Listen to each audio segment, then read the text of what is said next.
नमस्कार, मी माधुरी पाचपांडे. अनुभवांची गाथा या आपल्या यूट्यूब चॅनलच्या सिरीजमधला आज खूप दिवसांनी आलेला हा नवीन एपिसोड.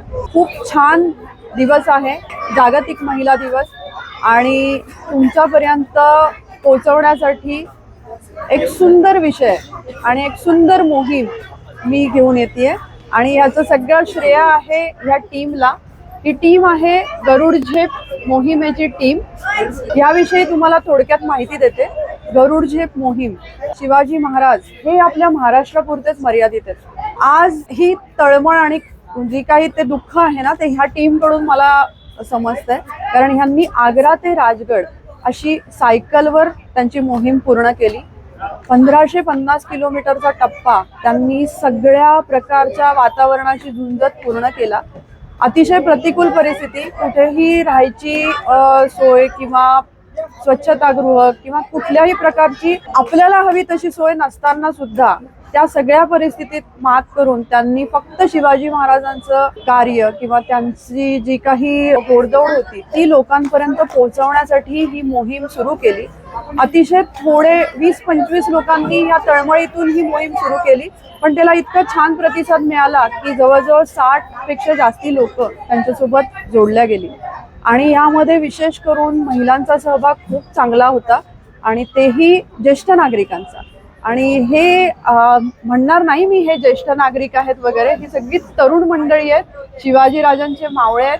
आणि यांनी अतिशय सुंदर प्रकारे ही एक समाजासाठी शिकवण दिली आहे की शिवाजी महाराज प्रेम आपण वाचतो, धडे वाचतो, सगळं पुस्तकी असतं, पण ऍक्च्युली त्यांनी कुठल्या मार्गाने घोडदौड केली, त्यांनी कुठल्या परिस्थितीमध्ये त्या काळामध्ये ते सगळे त्यांच्या मोहिमा राबवल्यात, हे जेव्हा स्वतः आज आपण त्या खूप छान रस्त्यांवर जातो तरी सुद्धा अंगावर शहारे आणणारे अनुभव येतात की कसं केलं असेल त्या काळामध्ये. आणि ही सगळी मोहीम आज ह्यांच्या अनुभवातून मी तुमच्यापर्यंत पोहोचवणार आहे.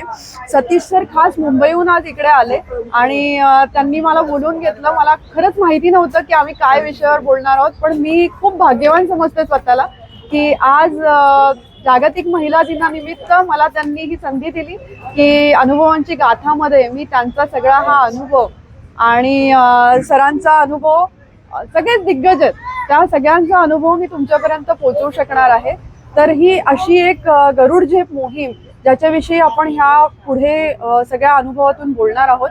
तर त्याविषयी एक मला जे काही जाणवलं आणि मला जी काही ह्यांची तळमळ जाणवली ना, ती अशी आहे की लहान मुलांपासून वयाचं खरंच बंधन नाहीये. आज यांच्याकडे बघितलं ना तर समजतं वयाचं खरंच बंधन नाहीये. तुम्हाला ज्या क्षणी वाटतं त्या क्षणी सायकल काढायची आणि मोहिमेला निघायचं, हेच ह्या सर्वांकडून आज मला शिकायला मिळालंय. नमस्कार मित्रांनो आणि मैत्रिणींनो, आज आंतरराष्ट्रीय महिला दिवस आहे आणि त्यानिमित्तानं मुंबईवरून सतीश जाधव तुमच्या या पुण्यात आलेले आहेत. आणि माझ्याबरोबर आहेत सिनियर सायकलिस्ट प्रकाश केदारी, शिरीष लोणकर, मिसेस प्रकाश केदारी आणि मिसेस स्वप्ना जाधव. आज तुमच्याशी शनिवारवाड्याच्या पायथ्यावरून मी तुमच्याशी संवाद साधतोय.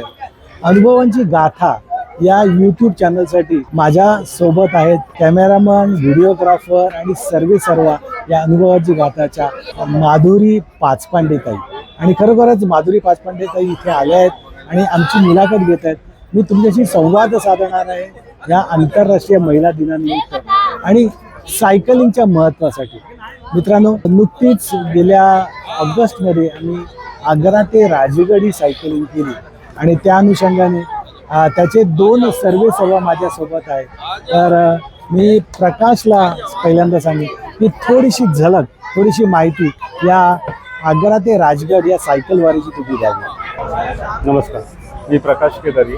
आम्ही जी ऑगस्टमध्ये आग्रा ते राजगड ही मोहीम राबवत असतो. दरवर्षी आम्ही ही पायी ज्योत पद्धतीने आणायचं. त्याच्यानंतर आम्ही गेल्या वर्षी साधारणतः 17 ऑगस्टला आम्ही आग्रावरनं सायकल राजगडापर्यंत आणली. त्याच्यामध्ये साधारणतः वेगवेगळ्या विभागातली लोक होती. जसे मुंबईमधनं सतीश सर आले होते, त्याच्यानंतर नाशिकमधनं होते, त्याच्यानंतर संगमनेर, नागपूर, अशा विविध ठिकाणी, पुण्यातले तर भरपूरच होते. आग्र्याची पार्श्वभूमी अशी की छत्रपती शिवाजी महाराजांची जी सुटका झाली ती 17 ऑगस्ट रोजी झाली आणि तिथनं त्यांनी ती गरुड झेप घेतली.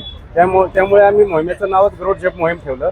आणि त्याच्यामध्ये जी मोहीम चालू केली पहिल्यांदा ते आमचे सरनोबत घराण्यातील मारुती आबा गोळे यांनी ती प्रथमतः एकट्याने पायी केली. त्यांना 36 दिवस लागले होते त्यावेळेस. आणि त्याच्यानंतर मग त्यांनी ती मोहीम व्यापक स्वरूपात चालू केली. आणि त्याच्यानंतर मग पायी ज्योत, आणि गेल्या वर्षापासून साधारणतः आम्ही 25 लोक नेणार होतो, पण त्याच्यामध्ये एवढा ओढा वाढला सायकलिस्टचा की आम्हाला दबाव घेऊन आम्हाला 60 लोकांना घेऊन जावं लागलं.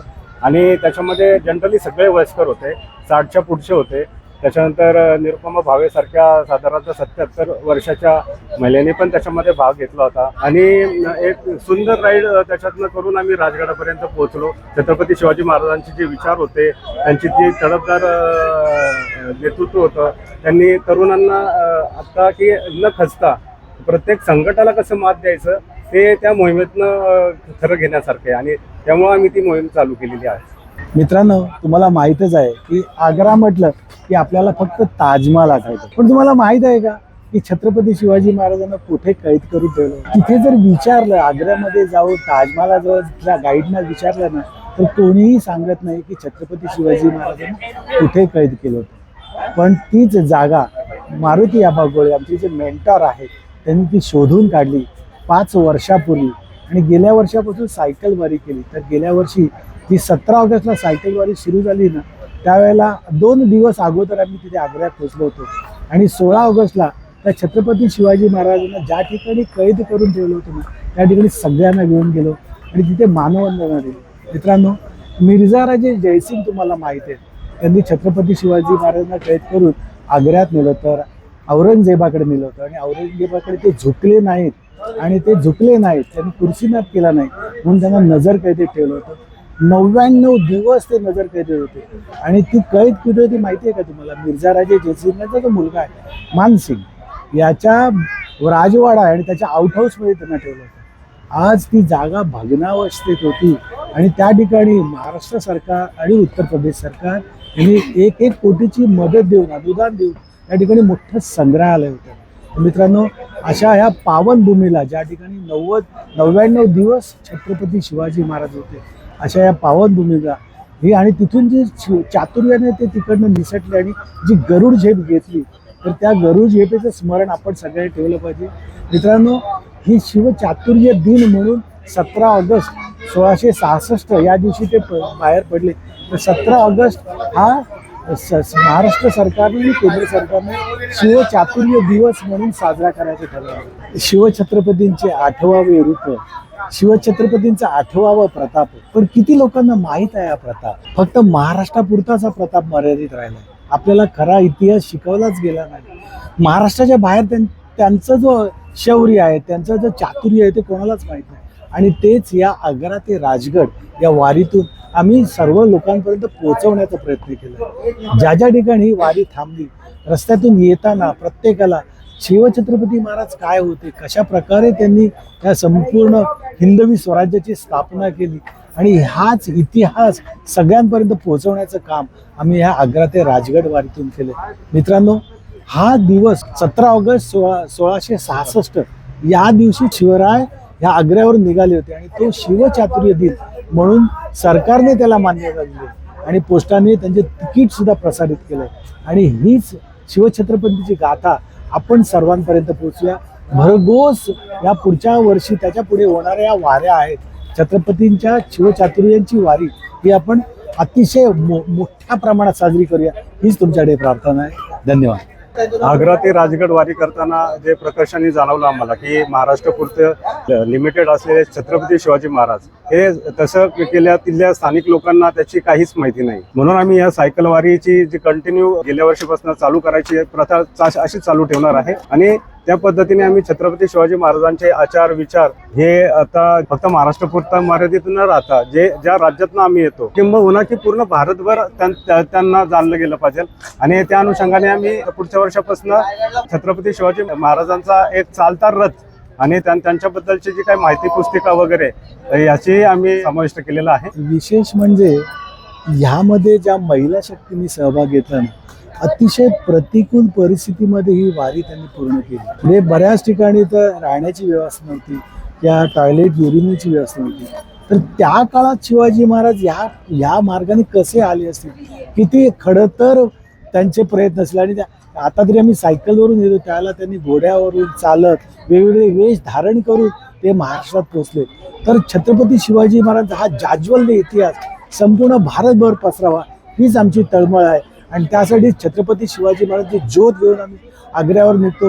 मित्रांनो, तुम्हा सर्वांना आवाहन आहे की ह्या वारीमध्ये जास्तीत जास्त लोकांनी सहभाग व्हावा आणि आपला खरा इतिहास सगळ्यांपर्यंत पोहोचावा. ज्या ज्या ठिकाणी मी वारी नेतो त्या त्या ठिकाणी या मशालीचं स्वागत तर केलं जातं, पण त्याचबरोबर छत्रपती शिवाजी महाराजांचा इतिहास सर्वांपर्यंत पोहोचवा हीच आमची तळमळ आहे. आणि त्याच अनुषंगाने मी तुम्हाला आवाहन करेन की जास्तीत जास्त महिलांनी आणि सायकलिस्ट पुरुषांनी यात सहभागी व्हा आणि अतिशय सक्सेसफुल अशी आपण वारी करूया. नमस्कार. सतीश आणि प्रकाश यांनी सांगितल्याप्रमाणे हा अतिशय एक महत्त्वाचा इव्हेंट मागच्या 17 ऑगस्टला आम्ही सुरुवात केली. प्रकाश केदारींबरोबर माझे संबंध पहिल्यापासून आहेत. ते सिंहगड परिवाराचे सर्व आहेत. तर त्यांच्याबरोबर असंच बोलणं झालं की मी नुकतीच नर्मदा परिक्रमा करून आलो होतो 3,500 किलोमीटरची. आणि त्यांच्याशी बोलताना वाटलं की आग्रा राजगड ही तर 5 वर्ष पायी आणि पळत वारी चालूच आहे. तर ह्यामध्ये आपण सायकल इंट्रोड्यूस केली तर शिवलाटेचा प्रसार हा जास्ती इन्फ्लुएन्सिंगली आणि मोठ्या प्रमाणावर होऊ शकतो. याप्रमाणे प्रकाशने सांगितल्याप्रमाणे आम्ही फक्त 25 सायकलिस्टनं घेऊन जाणार आहोत, कारण पहिलाच प्रयत्न होता. पण 25 करता करता ओळखी आणि याच्यामुळे जवळजवळ 60 सायकलिस्ट आमच्या ग्रुपमध्ये जॉईन झाले. प्रत्येक जण अतिशय एन्थुसियास्टिक होता, कारण ही एक वेगळ्या प्रकारची वारी होती. तर त्याच्यामध्ये सिनियर लोक जास्ती होती, वयाच्या 60च्या पुढची जवळजवळ 70% लोक वयाच्या 60 पुढची होती आणि बाकी यंग महिला 10 महिलांचा सहभाग होता त्याच्यामध्ये. आणि या 10 महिला सुद्धा दिग्गज सायकलिस्ट होत्या सगळ्या. नंतर निरुपमा भावे या पुण्यातल्या जवळजवळ भारत अख्खा फिरलेल्या भ्रमण केलेल्या सायकलिस्ट यांचा समावेश होता. तसेच दिग्गज सतीसारखे दिग्गज सायकलिस्ट त्याच्यामध्ये होते. आणि या सर्वांचा गायडन्स आम्हाला दोघांना मिळाला. आणि ही यात्रा किंवा वारी ही अतिशय उत्कृष्टपणे पार पडली. यामध्ये मला विशेष करून सांगावं असं वाटतं की ही वारी जी आहे, यात्रा जी होती, ही अतिशय प्रतिकूल परिस्थितीमध्ये आम्ही कंप्लीट केली. कारण आग्र्यामधली गरमी 48 ते 47 टेम्परेचर, MP मधली गरमी, 4 राज्य आम्ही पार केली या वारीमध्ये. टोटल 1550 किलोमीटरचा फासला होता. आणि ऋतू, उलटं वारं, गरमी, पुढे महाराष्ट्रामध्ये आल्यानंतर भरपूर पाऊस, उलटं वारं, तर ह्या सर्वांना आमचे सायकलिस्ट तोंड देत ही वारी अतिशय उत्कृष्टपणे आणि विदाऊट एनी प्रॉब्लेम पूर्ण झाली. तर अशा वारीचं आता वारंवार आयोजन होणारच. हे पहिल्यांदी होती. पहिल्यांदी आमचा प्रयत्न अतिशय उत्कृष्टपणे सफल झाला आणि ही वारी आम्ही आता परत निश्चितच यावर्षी पण प्लॅन करत आहोत. या वारीचं वैशिष्ट्य असं आहे ना की छत्रपती शिवाजी महाराजांचा इतिहास आणि छत्रपती शिवाजी महाराज काय होते की ज्या ज्या ठिकाणी थांबलो ना आम्ही त्या त्या ठिकाणी त्यांना सगळ्यांना सांगितलं. आणि खरोखर छत्रपती शिवाजी महाराज हे आपलं आराध्य आहे, आपलं दैवत आहे. आणि त्यांच्या नावाने निघालेली वारी ही नुसती आध्यात्मिक तर नाही पण ऐतिहासिक सुद्धा. छत्रपती शिवाजी महाराज के जय. धर्मवीर छत्रपती संभाजी महाराज के जय. हर हर महादेव, हर हर महादेव. जय भवानी, जय शिवाजी, जय शिवाजी, जय भवानी. भारत माता की जय. वंदे मातरम, वंदे मातरम. जागतिक महिला दिनाच्या सर्व हार्दिक- महिलांना हार्दिक शुभेच्छा.